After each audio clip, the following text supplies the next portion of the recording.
Hello students, welcome to my YouTube channel BEd classes. Bachelor of education में आपका स्वागत है।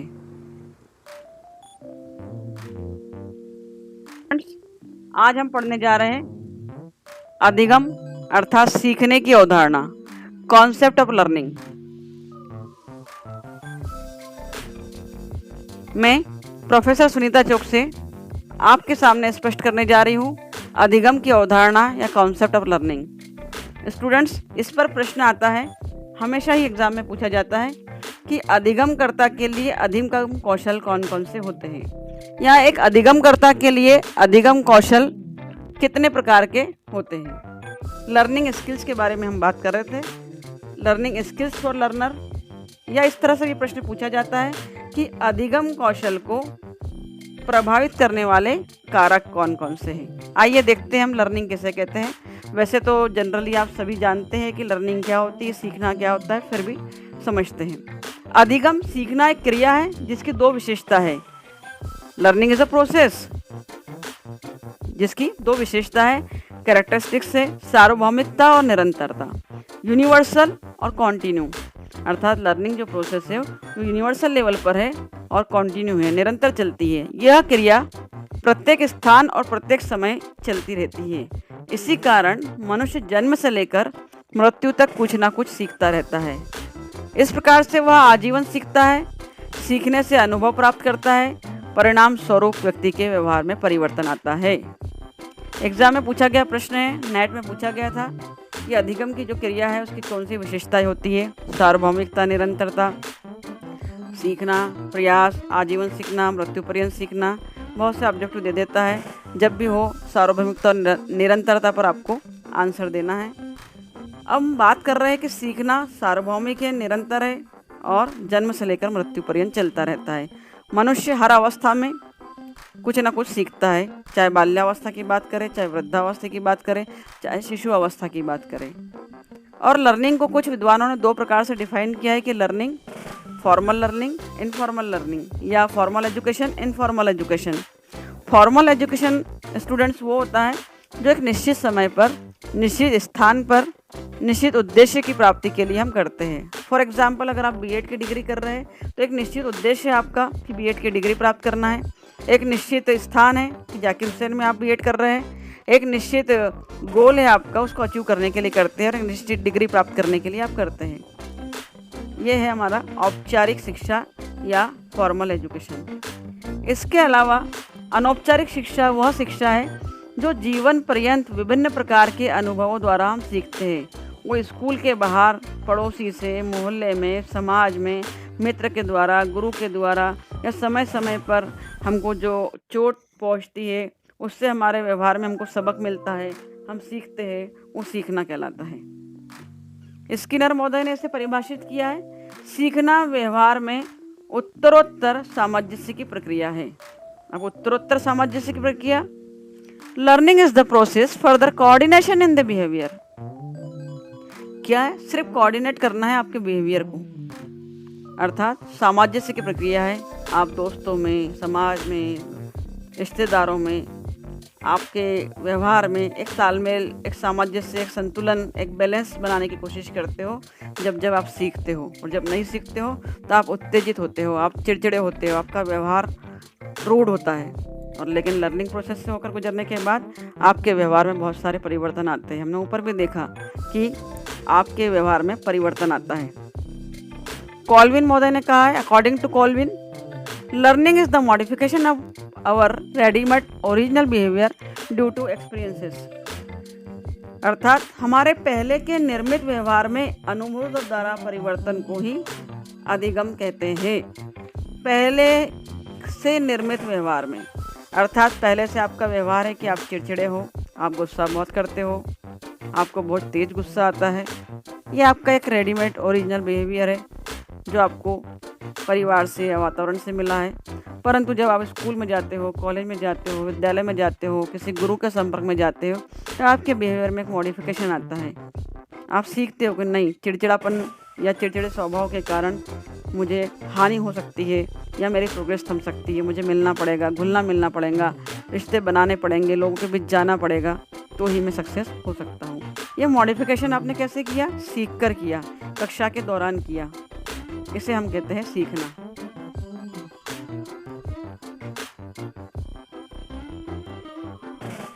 स्टूडेंट्स, अधिगमकर्ता के लिए अधिगम कौशल पूछे जाते हैं। तो जो अधिगम कौशल पूछे जाते हैं वो इस प्रकार है कि हम सभी व्यक्तियों के लिए सीखना अत्यंत महत्वपूर्ण है। वास्तव में सीखना ही मनुष्य और जानवरों में विभेद करता है। वैसे तो सर्कस का जानवर भी मास्टर के कहने पर हरकतें करता है, सीखता है, परंतु एक सीखने की जो सार्वभौमिक प्रक्रिया चलती है, निरंतर चलती है, व्यवहार में जो परिवर्तन आता है वो सिर्फ मनुष्य के अंतर्गत होता है। जानवर आरंभ में प्रशिक्षित तो किए जाते हैं, पढ़ाए नहीं जाते, क्योंकि वो ट्रेन किए जाते हैं, एजुकेटेड नहीं किए जा सकते। मनुष्य जन्म के बाद से ही सीखता है, पढ़ता है और जीवन भर कुछ न कुछ नया करता रहता है। शैशवावस्था के आरंभ में वो बिल्कुल असहाय और पराश्रित होता है। हम इन्फेंसी स्टेज की बात कर रहे हैं, न्यूबॉर्न बेबी की बात कर रहे हैं, परंतु धीरे धीरे वो अपने वातावरण से समायोजन कर लेता है, एडजस्टमेंट कर लेता है एनवायरनमेंट के साथ। इस समायोजन में जिस प्रक्रिया द्वारा अनुभवों से अधिक लाभ उठाने का प्रयत्न करता है, मनोवैज्ञानिक उसे ही सीखना कहते हैं। मतलब जब जब वो वातावरण में समायोजन स्थापित करेगा, जब अपने अपने व्यवहार में परिवर्तन करेगा, बिहेवियर में चेंज करेगा, मॉडिफिकेशन करेगा, एनवायरनमेंट में एडजस्टमेंट करेगा, और जब जब इस प्रक्रिया के दौरान अपने एक्सपीरियंस से लाभ उठाएगा, उसे ही साइकोलॉजिस्ट ने क्या कहा है? सीखना कहा है। हम जो कुछ भी सीखने का ही परिणाम है। हम जो कुछ भी है क्या है? सीखने का ही परिणाम है। सीख रहे, चेंज आ रहा है, बिहेवियर में प्रोग्रेस कर रहे हैं, तरक्की कर रहे हैं, समाज में उठ रहे हैं, बैठ रहे हैं, मिल रहे हैं, हमारे सोचने के तरीके में परिवर्तन है, हमारे सोचने, हमारे खाने पीने, हमारे चलने फिरने, हमारी वेशभूषा आदि के तौर तरीके सभी कुछ सीखने पर निर्भर है। इस प्रकार हमारा संपूर्ण जीवन ही सीखने के कौशल का परिणाम है। स्टूडेंट्स यहाँ स्किल की बात कर रहे हैं। सीखने के कौशल की प्रमुख विशेषताएं क्या है? तो जिस विद्यार्थी ने, जिस बालक ने, जिस व्यक्ति ने कुछ चीज़ों को ग्रास्प कर लिया है, सीख लिया है, वो शिक्षित कहलाता है। अगर तो उसकी विशेषता है कि अभिप्रेरणा, मोटिवेशन। ऐसा व्यक्ति हमेशा मोटिवेटेड रहेगा। अभिप्रेरणा को हम मोटिवेशन कहते हैं। मनुष्य का प्रत्येक कार्य जिसे वो करना चाहता है, किसी न किसी अभिप्रेरणा से संचालित होता है। व्यक्ति को बहुत सी आवश्यकताएं होती है, ऐसी आवश्यकताएं जिनकी संतुष्टि नहीं हो पाती। संतुष्टि प्राप्त करने के लिए प्रयत्न करता है और इनकी पूर्ति के लिए उसमें प्रेरक उत्पन्न हो जाते हैं, जिससे व्यक्ति अत्यधिक क्रियाशील हो जाता है। अभिप्रेरणा ही उसे उद्देश्य की ओर ले जाती है तथा व्यक्ति उस प्रयोजन से प्रेरित होकर क्रिया करने को बाध्य हो जाता है। अर्थात आपके लक्ष्य और अभिप्रेरणा दो बातों के बीच जो डिस्टेंस है वो सीखने के दौरान कंप्लीट होता है। अर्थात अभिप्रेरणा अगर आपको मिल रही है, मोटिवेशन मिल रहा है, तो आप तेजी से कार्य को करते हैं और अपने उद्देश्य तक पहुंचते हैं। सेकंड कौशल स्किल बात करिए उद्देश्य की, गोल की, जो हम इसी में बात कर चुके हैं अभिप्रेरणा में। तो उद्देश्य, सीखना एक लक्ष्य प्रेरित क्रिया है। कोई भी व्यक्ति कोई चीज़ सीख रहा है तो उसका एक उद्देश्य होता है निश्चित। बताइए, आप बीएड कर रहे हैं, कोई उद्देश्य है आपका? निश्चित रूप से आप कहेंगे यस, हमारा गोल है कि बीएड करके हम ट्रेन हो जाए, ट्रेन टीचर्स बन जाए, जॉब हासिल कर ले, ये आपका उद्देश्य है। तो सीखना क्या है? एक लक्ष्य प्रेरित क्रिया है। यह व्यक्ति के व्यवहार से पूर्ण होती है। वह अपनी आवश्यकताओं की पूर्ति के लिए निश्चित उद्देश्य की ओर व्यवहार करने लगता है। उद्देश्य निर्धारित हो जाने पर उसके व्यवहार की दिशा स्पष्ट एवं निश्चित हो जाती है। मानव उस क्रिया को सीखना नहीं चाहता जो उसकी आवश्यकता था उद्देश्य की पूर्ति नहीं करती। बताइए, अगर आपकी आवश्यकता आपके उद्देश्य की पूर्ति नहीं हो रही है तो क्या आप उस चीज़ को सीखना चाहेंगे? क्या उस चीज़ को करना चाहेंगे? नहीं करना चाहेंगे। थर्ड स्किल में हम देख रहे हैं बाधा, बैरियर। अधिगमकर्ता के लिए अधिगम कौशल में बाधा भी एक काम करती है। उद्देश्य की प्राप्ति के लिए बाधा उपस्थित न होने पर व्यक्ति को कोई नया अनुभव प्राप्त नहीं होता। बाधा के आ जाने पर व्यक्ति अनेक प्रकार के संभावित व्यवहार करता है। Students, very important. अर्थात आप मोटिवेटेड भी हो, एक निश्चित गोल भी है, परंतु बाधाएं अगर नहीं आ रही है, तो आप प्रयास ही नहीं करते, और आप जब प्रयास नहीं करते तो आप सीखते नहीं हैं। देखिए, हमने थॉर्नडाइक का सिद्धांत देखा था, प्रयत्न एवं भूल का सिद्धांत। हमने कॉलर का सिद्धांत देखा था, सूझबूझ का सिद्धांत। तो एक लक्ष्य था, थॉर्नडाइक की बिल्ली के पास एक लक्ष्य था कि उसका लक्ष्य था, उसका गोल था भोजन। भोजन, लेकिन बैरियर क्या था? पिंजरा था, वो पजल बॉक्स था जिसमें वो बंद थी। तो बाधा थी, तो बाधा को पार करके जाने में, उसे गोल तक पहुंचने का उसने प्रयास किया, तब वो विभिन्न प्रकार के प्रयत्न एवं भूल करती है। वहीं पर कोहलर की बात करें, चिंपैंजी सुल्तान पर प्रयोग किए थे।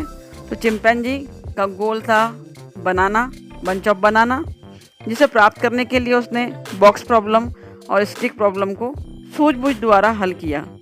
तो जब भी बाधाएं उत्पन्न होती है तो बाधा उपस्थित होने पर ही व्यक्ति को नया अनुभव प्राप्त होता है, अन्यथा वो प्राप्त ही नहीं करता।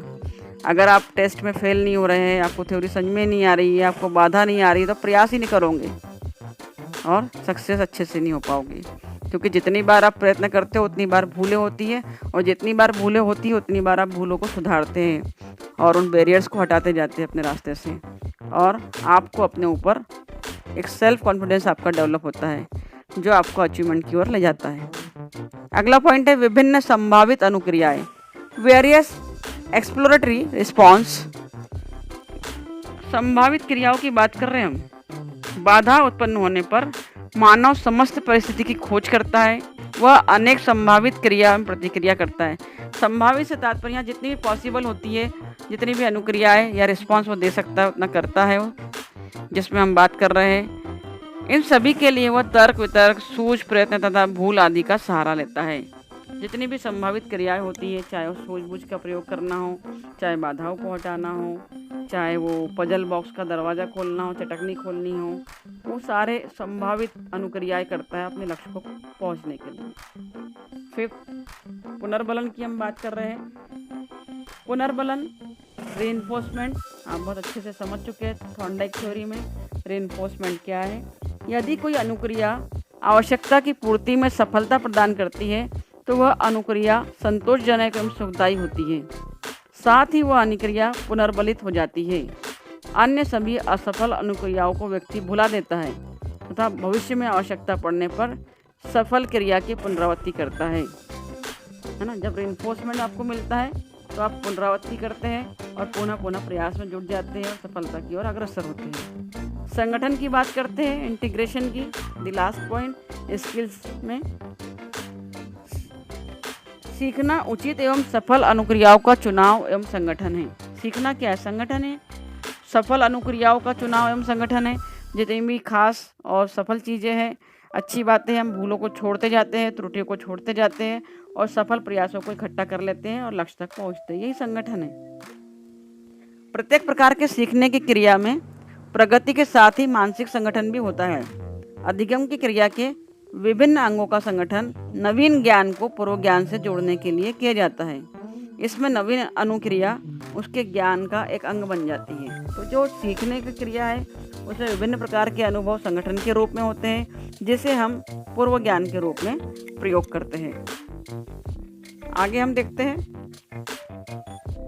अधिगम कौशल को प्रभावित करने वाले घटक, factors affecting to learning skill. तो हमारी जो लर्निंग स्किल है उसको कौन कौन से फैक्टर अफेक्ट करते हैं? तो पूर्वाधिगम की हम बात कर रहे हैं, प्रीवियस लर्निंग की। बालक कितनी शीघ्रता से अथवा कितनी अच्छी तरह से सीखता है, यह इस बात पर निर्भर करता है कि वो पहले से क्या सीख चुका है। नवीन अधिगम की प्रक्रिया शून्य से प्रारंभ नहीं होती, बल्कि बालक द्वारा पूर्व अर्जित ज्ञान से प्रारंभ होती है। स्टूडेंट्स, बीएड या डीएड ट्रेनिंग में लेसन प्लान के अंतर्गत भी बताया जाता है कि नवीन ज्ञान को पूर्व ज्ञान से जोड़ना। उदाहरण के लिए, अगर आप किसी बालक को क्रिया विशेषण पढ़ाना चाह रहे हैं तो डायरेक्ट क्रिया विशेषण आप नहीं पढ़ाते कि क्रिया विशेषण की परिभाषा क्या है, क्रिया की विशेषता बताने वाले शब्दों को क्रिया विशेषण कहते हैं।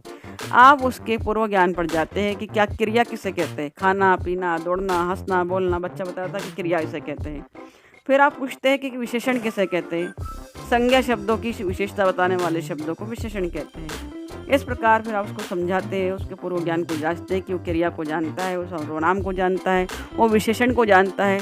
तब जाकर आप उसे नवीन ज्ञान से जोड़ते हैं कि बेटा इस प्रकार क्रिया विशेषण, क्रिया की विशेषता बताने वाले शब्दों को हम क्रिया विशेषण कहते हैं।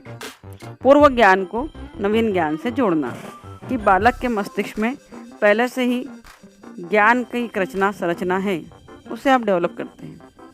बालक के ज्ञान की आधारशिला जितनी सुदृढ़ तथा व्यापक होती है, उसके ज्ञान प्राप्त करने की प्रक्रिया उतने ही सुचारू ढंग से चलती है तथा अध्यापकों को ज्ञात से अज्ञात की ओर शिक्षण के सिद्धांत के अनुरूप शिक्षण कार्य करना चाहिए।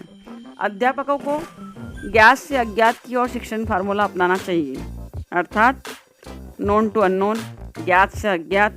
जो वो जानता है उससे अज्ञात की ओर, जिसके बारे में वो नहीं जानता उसके अध्ययन हमें करना चाहिए। विषय वस्तु, सब्जेक्ट मैटर। अधिगम की प्रक्रिया पर सीखे जाने वाली विषय वस्तु का भी प्रभाव पड़ता है। कठिन एवं असार्थक बातों की अपेक्षा सरल एवं सार्थक बातों को बालक अधिक शीघ्रता एवं सुगमता से सीख लेता है। विषय सामग्री की व्यक्तिगत उपादेयता भी सीखने में महत्वपूर्ण योगदान करती है। यदि सीखने वाली विषय सामग्री बालक के लिए व्यक्तिगत उपयोग तथा महत्व रखती है तो उसे सरलता से सीखता है। अतः बालक के जीवन से संबंधित तथा महत्वपूर्ण विषय सामग्री को पाठ्यक्रम में महत्वपूर्ण स्थान दिया जाना चाहिए। बालक के जीवन से संबंधित हो, उसे जीवन से संबंधित करके जोड़कर विभिन्न उदाहरण देकर आप विषय वस्तु को जितना ज़्यादा सरल तरीके से कर अध्यापन कराएंगे, अध्ययन अध्यापन करवाएंगे, उतना ही बालक शीघ्रता और सुगमता से सीखेगा। वहीं पर विषय वस्तु को आप जितनी ज़्यादा कठिनता की ओर ले जाएंगे या क्लिष्ट रूप में पढ़ाने का प्रयास करेंगे या सार्थक बातों का समावेश करेंगे तो बालक के लिए सीखने की प्रक्रिया उबाऊ हो जाएगी। अगला पॉइंट है सीखने की इच्छा, विल टू लर्न। बालक को नया ज्ञान देने से पूर्व यह आवश्यक है कि उनमें सीखने के प्रति जिज्ञासा उत्पन्न की जाए, क्योंकि ऐसा होने पर विद्यार्थी जिज्ञासा से क्यूरोसिटी की बात कर रहे हैं, विद्यार्थी प्रतिकूल परिस्थितियों में भी किसी बात को सीखने में सफल हो जाता है। सीखने की इच्छा के अतिरिक्त छात्रों की आकांक्षा स्तर भी उच्च कोटि का होना चाहिए, जिससे बालक कठिन तथ्यों को भी आसानी से समझ सके। यहाँ पर हम साइकोलॉजी की बात कर रहे हैं, मनोविज्ञान की बात कर रहे हैं कि साइकोलॉजिकल बेस पर आपको देखना चाहिए कि बच्चा सीखने में इंटरेस्टेड है तो नहीं है। अगर नहीं है तो पहले कक्षा में आप ऐसा माहौल बनाएं कि सीखने की परिस्थिति पैदा करें, उसमें एक इंटरेस्ट जागरूक हो जाए और वो सीखने की ओर अग्रसर हो। वो तैयार नहीं होगा तब तक आप चाह कर उसे पढ़ा नहीं पाए। नेक्स्ट पॉइंट है शारीरिक एवं मानसिक स्वास्थ्य, फिजिकल एंड मेंटल हेल्थ। सीखने से पहले बालक का शारीरिक एवं मानसिक रूप से स्वस्थ रहना आवश्यक है, क्योंकि बालक के ध्यान, रुचि, एकाग्रता पर इसका प्रभाव पड़ता है, उसके इंटरेस्ट का, उसके कंसंट्रेशन का। डेफिनेटली सीखने पर, लर्निंग प्रोसेस पर प्रभाव पड़ता है। किसी भी प्रकार की मानसिक विकृति, मेंटल प्रॉब्लम अगर उसको कुछ है या फिजिकल प्रॉब्लम है, रुग्णता है, बीमारी है, कोई इलनेस है उसको, तथा मानसिक तनाव है, मेंटल स्ट्रेस है, का प्रत्यक्ष प्रभाव बालकों के अधिगम पर प्रतिकूल प्रभाव पड़ता है। शारीरिक एवं मानसिक रूप से अस्वस्थ बालक शीघ्र ही थक जाते हैं और अधिगम की प्रक्रिया से बाधित हो जाते हैं। देखिए, शारीरिक रूप से कोई प्रॉब्लम है, फिजिकली वो अच्छा फील नहीं कर रहा है, सर्दी है, खांसी है, बुखार है, मलेरिया है, जो भी प्रॉब्लम है, उसके शरीर में कोई तकलीफ है, फोड़ा है, फुंसी है, तो डेफिनेटली बच्चा सीख नहीं पाएगा और अधिगम प्रक्रिया बाधित होगी। वहीं पर मानसिक रूप से वो घर से क्लेश कर आया है, लड़कर आया है, झगड़ कर आया है, कोई मानसिक विकृति, मानसिक तनाव, मेंटल स्ट्रेस उसके दिमाग पर है ऑलरेडी, तो भी अधिगम पर प्रतिकूल प्रभाव पड़ेगा, लर्निंग पर अपोजिट प्रभाव पड़ेगा। प्रेरणा, मोटिवेशन। प्रेरणा का अधिगम की प्रक्रिया में सर्वाधिक महत्वपूर्ण स्थान है। यदि बालक सीखने के लिए प्रेरित नहीं होता है तो सीखने के कार्य में रुचि नहीं लेता। अतः अध्यापकों को चाहिए कि सिखाने से पहले बालकों को सीखने के लिए प्रेरित करें। और सीखने के लिए प्रेरित आप कैसे कर सकते हैं? प्रशंसा एवं प्रोत्साहन के द्वारा, प्रतिद्वंदिता एवं महत्वाकांक्षा की भावना उत्पन्न करके बालकों को प्रेरित किया जा सकता है। मनोवैज्ञानिक रूप से कहा जाता है कि एक अध्यापक को सबसे पहले कक्षा का माहौल सीखने के लिए तैयार करना चाहिए। वो बच्चों के साथ इस तरह पेश आए, इस तरह का माहौल क्रिएट कर दे, थोड़ा सा दोस्ताना व्यवहार करके, फ्रेंडली बिहेवियर करके, कुछ ऐसी मोटिवेशनल स्पीच देकर या सुनाकर कि पहले उस अध्याय से, उस कॉन्सेप्ट से बच्चे को जोड़ने का प्रयास करें। क्योंकि जब बच्चा जुड़ने के लिए तैयार होगा, सीखने के लिए तैयार होगा, तो वो परमानेंट सीखेगा। नेक्स्ट पॉइंट है वातावरण, एटमॉस्फेयर। अधिगम की प्रक्रिया पर वातावरण का भी प्रभाव पड़ता है। शांत, सुविधाजनक, नेत्र प्रिय, उचित प्रकाश तथा वायु वाले वातावरण में बालक प्रसन्नता से एकाग्रचित्त होकर सीखता है। जब बिल्कुल पीस है, आपको विभिन्न प्रकार की सुविधाएं मिल रही है, फैसिलिटीज़ मिल रही है, आपकी आइज़ या आपके नेत्रों को एक उचित प्रकाश प्राप्त हो रहा है, अर्थात प्रकाशित रूम है, अच्छा व्यवस्था है वहाँ पर, एनवायरनमेंट अच्छा है, वायु और प्रकाश की उचित व्यवस्था है, तो हम बहुत अच्छे से वहाँ सीख पाते हैं। इसके विपरीत अगर शोरगुल है, आवाज़ हो रही है, असुविधाजनक वातावरण है, पर्याप्त प्रकाश की व्यवस्था नहीं है, हवा का आना जाना पर्याप्त नहीं है, तो ऐसे वातावरण में बालक शीघ्र ही थकान का अनुभव करने लगता है। अतः अभिभावकों को, अध्यापकों तथा प्राचार्यों को घर, कक्षा एवं विद्यालय के अंदर सीखने में सहायक वातावरण करने का प्रयास करना चाहिए, क्योंकि वातावरण का बहुत प्रभाव होता है। थकान, जब स्ट्रेस होता है, आपको फैटिग होता है, थकान में व्यक्ति कोई भी कार्य करने में असमर्थ होता है। यदि कोई व्यक्ति कार्य करता है तो उसके कार्य करने की क्षमता और गति में कमी आ जाती है। तो जब भी ऐसा लगे कि विषय वस्तु को पढ़ाते पढ़ाते बालक थक चुके हैं, बालकों को उबाऊ लग रहा है, स्थिति खुद अध्यापक अगर भाप ले तो वहाँ पर थोड़ी देर के लिए ब्रेक देकर या बातचीत के द्वारा फिर आप अगले कॉन्सेप्ट की ओर जा सकते हैं। अतः शिक्षकों को चाहिए कि ज़्यादा लंबी विषय वस्तु, उबाऊ तथा थकान उत्पन्न करने वाली प्रक्रिया से बालकों को बचाएं। अंतिम पॉइंट है सीखने की विधि, लर्निंग मेथड्स, कि आप सीख रहे हैं और आप क्या सिखा रहे हैं। सीखने की विधि का भी अधिगम की प्रक्रिया में महत्वपूर्ण स्थान होता है। कुछ विधियों से सीखा हुआ ज्ञान अधिक स्थायी होता है। स्टूडेंट्स, आपको पढ़ाया कैसे जा रहा है, किस विधि के द्वारा पढ़ाया जा रहा है, टीचर के पढ़ाने का तरीका कैसा है, वो बहुत महत्वपूर्ण है स्किल के लिए, अधिगम स्किल को ग्रहण करने के लिए। कुछ विधियों में सीखा हुआ ज्ञान अधिक स्थायी होता है। परमानेंट की बात कर रहे हैं हम, ये जो लर्निंग प्रोसेस है बिल्कुल परमानेंट होती है, उसे कभी नहीं भूलते। उदाहरण के लिए खेल विधि या करके सीखना विधि, प्ले वे मेथड की बात कर रहे हैं, लर्निंग बाय डूइंग की बात कर रहे हैं, कि जब आप स्वयं करके सीखते हैं किसी बात को तो आपका जो लर्निंग होती है वो परमानेंट होती है। जैसे मनोवैज्ञानिक एवं आधुनिक विधियों से ज्ञान शीघ्रता एवं सुगमता से प्राप्त किया जा सकता है, अतः वह ज्ञान अधिक स्थायी होता है। इसके विपरीत यदि अमनोवैज्ञानिक विधियों से बालकों को बलपूर्वक सिखाया जाता है तो बालक सीखने में रुचि नहीं लेता। बलपूर्वक ठूस कर ज्ञान देने का प्रयास करेंगे आप तो कुछ समय के लिए हो सकता है कि बालक उसको सीख ले, समझ ले, आपके डर से वो क्लास में साइलेंट हो जाए, हाँ में हाँ मिला दे, परंतु उसकी जो लर्निंग प्रोसेस होगी वो परमानेंट नहीं होगी। कुछ ही समय बाद वो चीज़ों को भूलने लगेगा। तो सीखने की विधि या आपका टीचिंग मेथड लर्निंग मेथड पर बहुत ज़्यादा इफेक्ट डालता है, ये हमने देखा। स्टूडेंट्स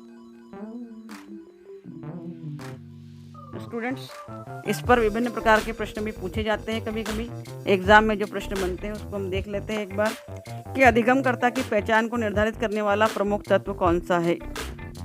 नेट में पूछा गया प्रश्न है कि अधिगमकर्ता की पहचान को निर्धारित करने वाला प्रमुख तत्व कौन सा है। अधिगमकर्ता की बात यहाँ पर लर्नर से बात कर रहे हैं। उसमें आंसर था अधिगमकर्ता का व्यवहार, व्यक्तिगत एवं सामाजिक गुण, शिक्षा के प्रति लगाव और उपरोक्त सभी। फिर से एक बार प्रश्न देखेंगे, अधिगमकर्ता की पहचान को निर्धारित करने वाला तत्व कौन सा है। फर्स्ट, अधिगमकर्ता का व्यवहार। सेकंड, व्यक्तिगत एवं सामाजिक गुण। तीसरा, शिक्षा के प्रति लगाव। चौथा, उपरोक्त सभी। स्टूडेंट्स इसका आंसर होगा उपरोक्त सभी, क्योंकि अधिगमकर्ता लर्नर की जो पहचान है वो अधिगमकर्ता का व्यवहार भी है, उसका व्यक्तिगत एवं सामाजिक गुण भी है और उसका शिक्षा के प्रति लगाव भी है। अगर वो वाकई में लर्नर है तो उसमें सारी क्वालिटी होगी। फिर पूछा जाता है एग्जाम में, सीटेट में पूछा गया प्रश्न है, विभिन्न अधिगम परिस्थितियों में अधिगमकर्ता की भूमिका से संबंधित प्रमुख बिंदु है। विभिन्न अधिगम परिस्थितियों में अधिगमकर्ता की भूमिका से संबंधित प्रमुख बिंदु है, अर्थात विभिन्न प्रकार की जो लर्निंग कंडीशंस है उसमें लर्नर की भूमिका क्या है। आयु एवं परिपक्वता, प्रमुख केंद्र बिंदु क्या है, सेंटर पॉइंट क्या है, स्वास्थ्य, बुद्धि, उपरोक्त सभी। सेकंड का आंसर आएगा उपरोक्त सभी, क्योंकि एक लर्नर की भूमिका है आयु एवं परिपक्वता, एज भी है, मैच्योरिटी भी है, बुद्धि भी है, इंटेलिजेंस भी है और स्वास्थ्य भी है। अगला क्वेश्चन है, सीखने के कौशल की प्रमुख विशेषता क्या है?